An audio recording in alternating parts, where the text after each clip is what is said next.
El trazo errante.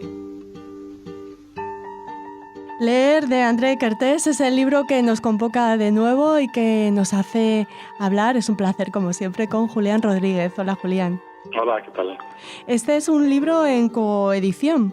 Sí, en una coedición con Errata Nature, una editorial muy amiga, una editorial con la que ya hayamos publicado otro libro que se llama Tú no eres como otras madres, a Softdorf, y con la que estamos a punto ya de publicar, porque sale a librerías dentro de una semana o dos, otro libro que se llama Regreso a Berlín, de Bernaby Carleton, donde habla también de cómo después de la Segunda Guerra Mundial algunas personas vuelven a Berlín, unos son judíos, otros no son judíos, y cómo se reencuentran precisamente con su pasado, a veces incluso en una especie de trauma colectivo. Algunos lo falsearon para bien, otros para mal.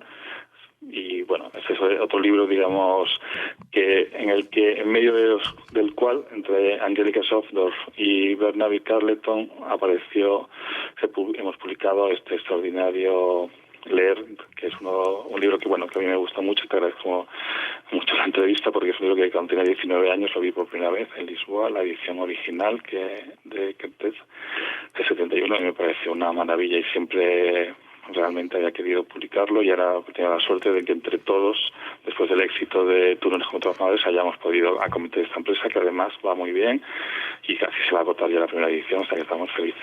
Es que es un libro maravilloso, Julián, y también la edición lo es. Hemos tratado de respetar, de hecho es igual que la edición original norteamericana de Norton y Norton, es un libro compaginado, es decir, organizado por el propio Kertész antes de su muerte. Es decir, él quería una secuencia de imágenes, seleccionó, él hizo más fotografías sobre lectores en todo el mundo, pero eligió un número de ellas para su libro, digamos, y entonces este texto, además, con estas imágenes, con la intervención de Robert Gurbo, que es el gran especialista que se ocupa de su legado, el State, y del que publicamos también una nota, además de la nota que publicamos también de Alberto Mangel, pues digamos que son muy fiables en cuanto a aquello que dejó, digamos, el maestro, ¿no? Entonces es un libro sobre fotografía, pero también es un libro sobre la lectura. Entonces nosotros hemos querido preservar la calidad de la edición original y tratar al mismo tiempo también, y eso es muy importante, no queremos hacer un libro de lujo, es un libro de lujo, en el sentido que tiene tapa dura, una impresión extraordinaria, un papel magnífico, está cosido con hilo vegetal, pero luego es un libro barato, o sea, barato para lo que es un libro de estas características. Queríamos que pudiera llegar a mucha gente y hemos tratado de hacer el esfuerzo de esto, de decirle a la gente, mira, esto es un regalo y un autorregalo y queremos que participéis de ello, y para nosotros es muy importante. Es un libro moderno, tierno y revelador que recoge fotografías tomadas entre 1915 y 1970 de personas que están leyendo, o de bibliotecas, y desde todos los puntos de vista y en casi cualquier lugar, Julián.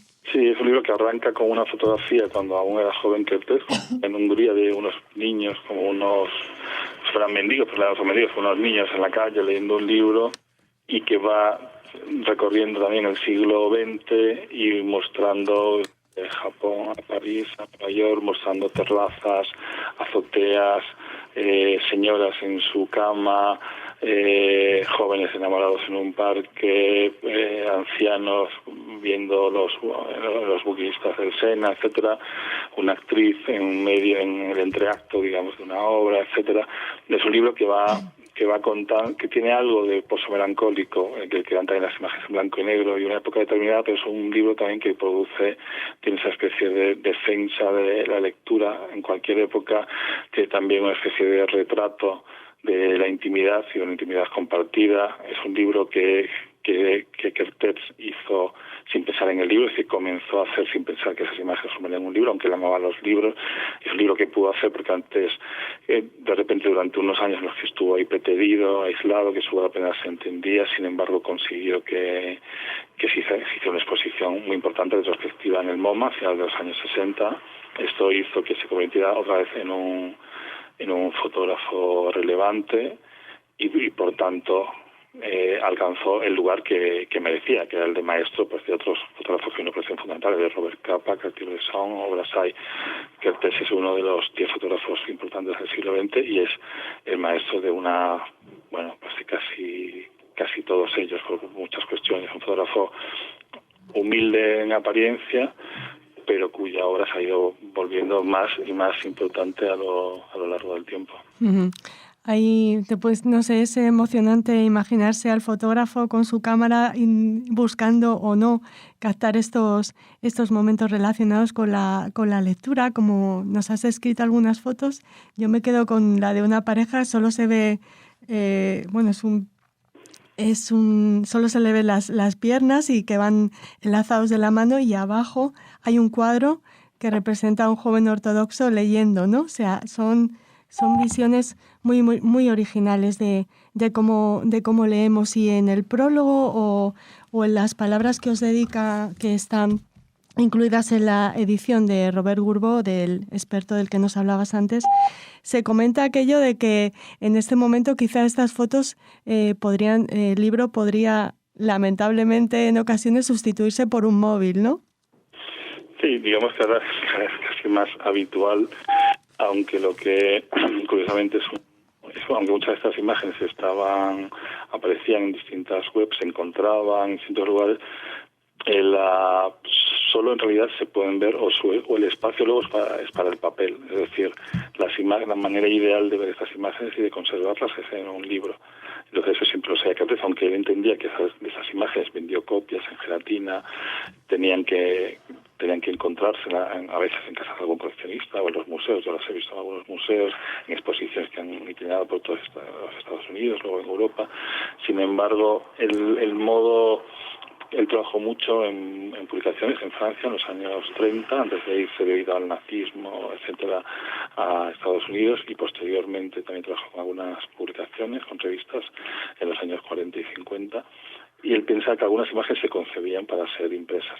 Y cuando hizo algunos libros como este, entendía que el lugar definitivo para aquellos que no eran coleccionistas, y también porque en esa época uno se pensaba en la fotografía como objeto de arte exactamente igual que hoy, que uno podía ir coleccionando, tenía que el espacio interesante de conservación era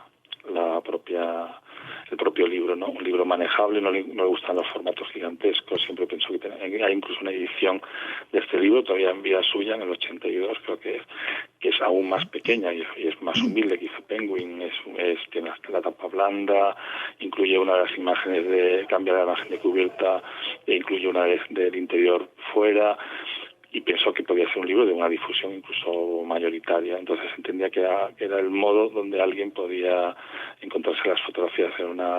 Creía en esa idea de la reproductividad técnica masiva, etcétera, ¿no? Y una reproductividad que no hacía que se perdiera el aura, ¿no? Uh-huh. Esa tesis y esa especie de controversia benjaminiana. Entonces lo interesante es que siempre consideró que al mismo tiempo la imagen tenía distintos matices en función de aquello que iba a decir en un lugar o en otro, ¿no? Y entonces cuando se decidió hacer este libro, también decidió que las imágenes tenían un orden, como decía antes, tenían un orden necesario. No podía digamos, dejarse al albur de un diseñador cualquiera, de un tipógrafo cualquiera, sino él tenía que hacer un pequeño relato, una pequeña narrativa en el libro, que tenía que crear una intensidad, tenía que crear un ritmo, y eso es lo que también hemos tratado de conservar en nuestra edición. Me refería también, Julián, a que ahora presumo que sería complicado hacer una serie de fotografías como estas cuando en vez del libro en nuestras manos solemos tener un móvil, ¿no? Imagino que alguien lo estará haciendo, o lo hace que es un paisaje como habitual, y dentro de unos años nos hablaremos con un auricular que estará interno en nuestro oído y con algo que no sabemos dónde está, o en el reloj o no sé dónde. Incluso esto a lo mejor dentro de 100 años nos parece también un objeto, digamos, interesante. Lo que ocurre es que el libro ha ido superando tantos siglos y tiene un poder de evocación tan grande y de inversión, de